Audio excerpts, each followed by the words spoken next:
Mamia ya waombolezaji wamejitokeza kushiriki katika maziko ya wanandoa Jeffrey Mota mwenye umri wa miaka 60 na Blandina Ngowi mwenye umri wa miaka 53 waliouawa kikatili ndani ya nyumba yao usiku wa Mei 29 mwaka huu katika kata Msaranga, manispaa ya Moshi, mkoani Kilimanjaro. Ibada ya kuaga miili hiyo imefanyika katika kanisa la Kiinjili la Kilutheri Tanzania KKT usharika Msaranga, na baadaye miili hiyo imezikwa katika makaburi ya Rau, huku huzuni na simanzi vikitawala miongoni mwa waombolezaji na familia ya marehemu. Taarifa zinaeleza kuwa wanandoa hao walikuwa wakiishi na kijana wao ambaye inasadikika kutoweka mara baada ya tukio hilo, hali iliyozidi kuongeza sintofahamu kuhusu mazingira ya mauaji hayo.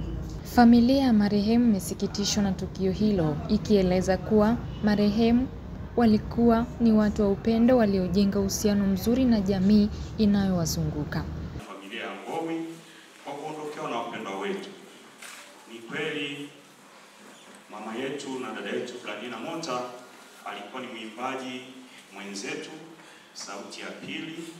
Hivyo tuna pigo kubwa, tumeondokewa na mwenzetu. Ila tunaamini ya kuwa Bwana ametwaa. Jina lake barikiwe. Alipendo au almaarufu Dunga, marehemu ni jirani yangu.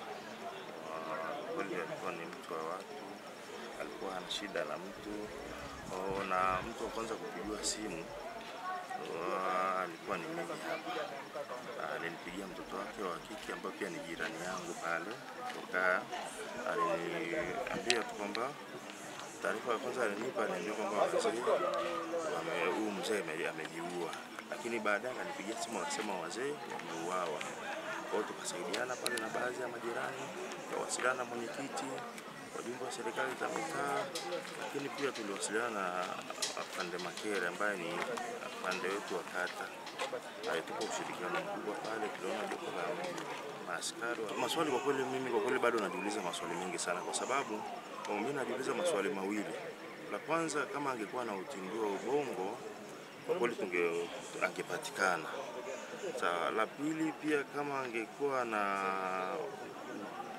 ni mzima wa afya pia tungempata, kwa sababu mpaka sasa hivi hatuna majibu ya moja kwa moja kwamba yuko hai au naye amefariki.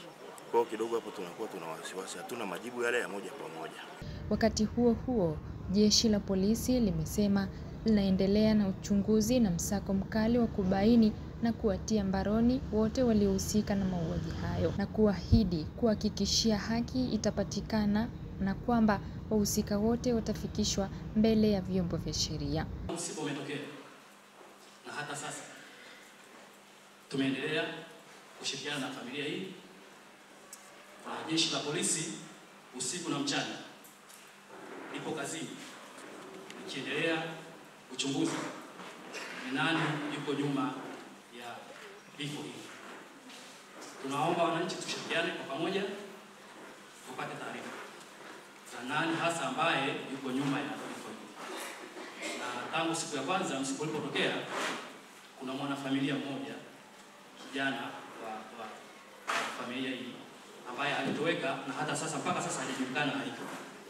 Jeshi la polisi linaendelea kumtafuta apatikane ili atusaidie sasa kuweza kujua ni nani amehusika na mauaji haya. Kwa hivyo wananchi naomba sana, mpaka sasa bado hatujaweza kupata majibu na nani amehusika, ila kwa ushirikiano wenu tukifanikiwa kumpata huyu kijana, huenda tutaanzia hapo na tukapata majibu ya nani amehusika na vifo hivi. Kutoka hapa mkoani Kilimanjaro, mimi ni Happiness Mguna, Global TV.